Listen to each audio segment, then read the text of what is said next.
মানুষ হিসেবে সে সবাই আসতে পারে, সর্বধর্মের মানুষ এখানে আসতে পারে। মিথ্যে প্রতিশ্রুতি দিয়ে ও ভোটে দাঁড়িয়েছিল।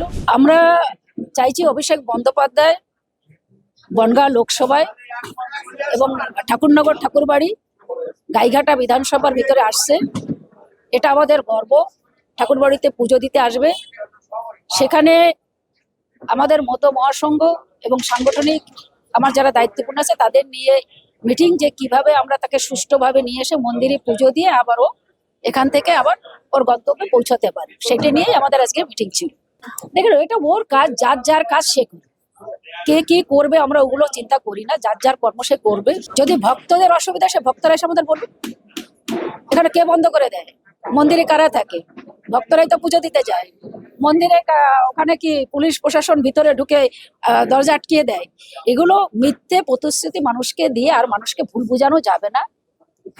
বাড়িতে এখানে সর্বধর্মের সর্বমানুষের ধর্ম হচ্ছে মতুয়া ধর্ম। জাতপাত ভেঙে দিয়ে তছনছ করে একটা মানবতা ধর্ম দিয়ে গেছিল মতুয়া ধর্ম, হরিচাঁদ ঠাকুর। সেখানে সবাই আসতে পারে।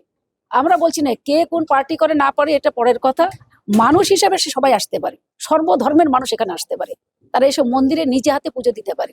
এটাই হচ্ছে হরি ঠাকুর এবং গুরুচাঁদ ঠাকুরের নির্দেশ।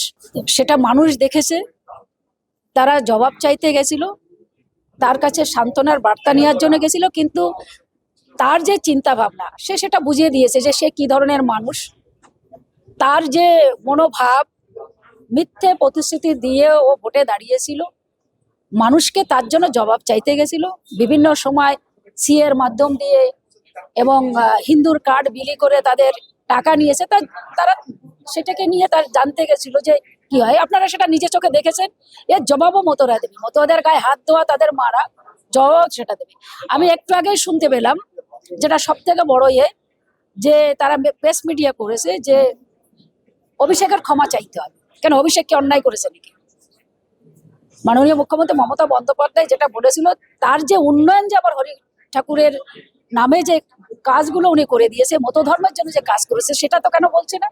এবং আমরা বলবো তাহলে জল মাটি নিয়ে যেটা গেছিল সেটা ক্ষমা চাক। সেদিনকে গোসাই পাগলকে নিয়ে সেদিনকে যে মারলো তার ক্ষমা চাক। সেটা কে চাইবে? একটা করবে আর একটা তো হবে, সেটা হবে না। যে মতুয়াদের গায়ে হাত দিতে পারে তার ক্ষমা চাক। বড় মার ঘরে তালা মারলো তার ক্ষমা চাক। জল মাটি বাংলাদেশ থেকে ওড়াকান্দিতে নিয়ে এসে সেই রাম মন্দিরতে নিয়ে গেল, সেটা ফেলে দিল, তার ক্ষমা চাক। বিভিন্ন ভাবে এবং এই মতুয়াদের মিথ্যে প্রতিশ্রুতি দিয়ে আজকে যে তাদের 1 লক্ষ ভোট কেটে গেলে তার কোনো কিছু যায়, তার ক্ষমা চাক। মানুষ আসবে স্বতঃস্ফূর্ত ভাবে, ভক্তরাই তাকে নিয়ে আসবে। অভিষেক বন্দ্যোপাধ্যায়কে ভক্তরাই, তারা গোসাই পাগল সাধু, তারে নিয়ে মন্দিরে পুজো দিয়ে ভক্তরাই আবার তার গাড়িতে উঠাই দেবে। দেখুন, এটা তার কথা, সে বুঝবে। কে কি করবে না করবে, তার নীতি, তার আদর্শ। সে বিজেপি করে, বিজেপি বিভিন্ন জায়গায় এইভাবে SC ST কে সঙ্গে অত্যাচার তাদের। আপনি দেখেন যে বিজেপির যে বিধায়ক, হাইকোর্ট তাকে তার রেপ করার পরে তাকে ছেড়ে দিচ্ছে, তার বাবাকে মার্ডার করার পরে। তাদের থেকে কি আশা করতে পারি আমরা? সেটা আমি বলতে যাব না, সেটা ভক্তরা বলবে। মমতা বন্দ্যোপাধ্যায় যে উন্নয়ন করেছে কি না করেছে, সেটা বলতে গেলে আমার 1-1.5 ঘন্টা 2 ঘন্টা টাইম লাগবে আপনাদের। সেটা কি করেছে আমি এইটুকু বলবো, যে শান্তনু ঠাকুর যদি শুধু সাধারণ একটু জ্ঞান থাকে, তাহলে এইটুক যেন হয় তার বাবাকে রাজনীতিতে কোন পদটা দিয়েছিল, মিনিস্টারটা কে করেছিল, সেটার জন্য ও বলে। ও যে কামনা সাগরে স্নান করে, যেখান থেকে সিঁড়ি দিয়ে বেয়ে বেয়ে নিচে নামে, সেটা কে করেছিল সেটার জন্য ও বলে। যে রেল স্টেশনে যদি ঠাকুরনগরে যায়, তা সেই ঠাকুরবাড়ির আদলে মন্দিরের যে রেল টিকিট কাউন্টার, সেখানে যেটা করেছে সেটা কে করেছে সেই জন্য ও বলে। পিয়ার ঠাকুরের গভর্নমেন্ট কলেজ, সেটা কে করে দিয়েছে, শান্তনু ঠাকুর জন্য বলে। কি করেছে মমতা বন্দ্যোপাধ্যায়, আমি সেটা বলবো না, এটা শান্তনু ঠাকুর বলবো। হরি গুরুচাঁদ ইউনিভার্সিটি কে করেছে, সেটা শান্তনু ঠাকুর বলবো। হরি ঠাকুরের নামে যে মতুয়া ধর্ম মহামেলায় তার যে ঠাকুরের জাতীয় ছুটি পশ্চিমবাংলায়, সেটা কে করেছে, শান্তনু ঠাকুর বলুন। মতুয়া ওয়েলফেয়ার বোর্ড, যেটা 10 কোটি টাকা মতুয়াদের উন্নয়ন করার জন্য যেটা করেছে, সেটা কে করেছে, শান্তনু ঠাকুর বলুন। এই কথা কটার জবাব দিক, তারপর মমতা বন্দ্যোপাধ্যায় কি করেছে না করেছে সেটা তখন আমরা বলবো।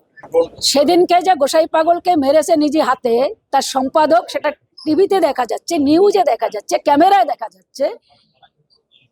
সেটাকে নিয়ে আজকে সে যদি বলে, আমি তার কাছে বলবো যে কপিল কৃষ্ণ ঠাকুরের 6খানা ইঞ্জেকশন কে দিয়েছিল স্টেরয়েডের, সেজন্য আগে সুকেন গান বলে, তারপর তার উত্তর দিব আমরা।